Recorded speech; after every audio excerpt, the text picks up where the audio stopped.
સિનોર તાલુકામાં વર્ષોથી કોમી એકતા અને ભાઈચારાનું પ્રતીક ગણાતી હઝરત સફી પીર બાવાની દરગાહ પર ઉર્સ શરીફની પરંપરાગત રીતે ભવ્ય ઉજવણી કરવામાં આવી હતી। આ સુપ્રસિદ્ધ દરગાહ ખાતે આયોજિત આ ધાર્મિક મહોત્સવમાં વહેલી સવારથી જ શ્રદ્ધાળુઓની ભારે ભીડ જોવા મળી હતી। આ ઉર્સની ખાસિયત એ રહી હતી કે અહીં માત્ર મુસ્લિમ સમાજ નહીં પરંતુ મોટી સંખ્યામાં હિન્દુ શ્રદ્ધાળુઓએ પણ ઉપસ્થિત રહી પીર બાવાના ચરણોમાં શીશ ઝુકાવ્યું હતું। ગ્રામજનો દ્વારા દરગાહ શરીફ પર વિધિવત રીતે ફૂલ અને ચાદર અર્પણ કરવામાં આવી હતી અને અકીદત સાથે પવિત્ર આશીર્વાદ મેળવી ગામની એકતા અને સુખાકારી માટે પ્રાર્થના કરવામાં આવી હતી। ઉર્સના આ મુબારક અવસરે દરગાહ સમિતિ અને ગ્રામજનો દ્વારા નિયાઝના કાર્યક્રમનું પણ સુંદર આયોજન કરવામાં આવ્યું હતું, જેમાં તમામ જ્ઞાતિ જાતિના લોકોએ સાથે મળીને પ્રસાદ ગ્રહણ કર્યો હતો। આ ધાર્મિક કાર્યક્રમને સફળ બનાવવા માટે ગામના અગ્રણીઓ પઠાણ મુન્નાભાઈ વસાવા, વિનોદભાઈ કાજી, મુનિરુદ્દીન પઠાણ, સલીમભાઈ ભટિયારા, પઠાણ અબ્દુલભાઈ તેમજ પઠાણ યાસીનભાઈ સહિતના આગેવાનોએ જહેમત ઉઠાવી હતી। આ કાર્યક્રમ દરમિયાન સિનોર પંથકના અનેક મહાનુભાવો અને મોટી સંખ્યામાં શ્રદ્ધાળુઓ હાજર રહ્યા હતા, જેના કારણે સમગ્ર વાતાવરણ ભક્તિમય અને ભાઈચારાના રંગે રંગાયેલું જોવા મળ્યું હતું। ઉલ્લેખનીય છે કે હઝરત સફી પીર બાવાની દરગાહ પ્રત્યે લોકોમાં અતૂટ શ્રદ્ધા હોવાથી દર વર્ષે અહીં ઉર્સની ઉજવણી ખૂબ જ ઉત્સાહપૂર્વક કરવામાં આવે છે। शोएब बापू, बाबा प्यारे दरगाह, खादिम, मुतवल्ली।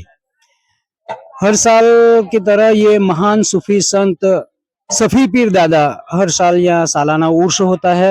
कौमी एकता का प्रतीक है। यहाँ हिंदू मुस्लिम बहुत सारी संख्या में लोग आते हैं और नियाज भंडारा होता है, सब लोग खाते हैं। आस्था का प्रतीक है। बहुत बड़े जलीलुल कद्र बुजुर्ग है, अविरत यहाँ से लोगों को फैज मिलता रहता है। आज 10वां चांद है और उनके उर्स के मौके पर हम लोग यहाँ हाजिर हुए। बाबा प्यारे उर्स होता है तो ये कमेटी वाले वहाँ बाबा प्यारे में भी हाजिरी देते हैं और यहाँ उर्स होता है तो मुझे भी दावत दे देते हैं और मैं बुजुर्ग के बुलावे पर मैं यहाँ हाजिरी दे देता हूँ। अक्सर हर उर्स में मैं यहाँ हाजिरी देता हूँ।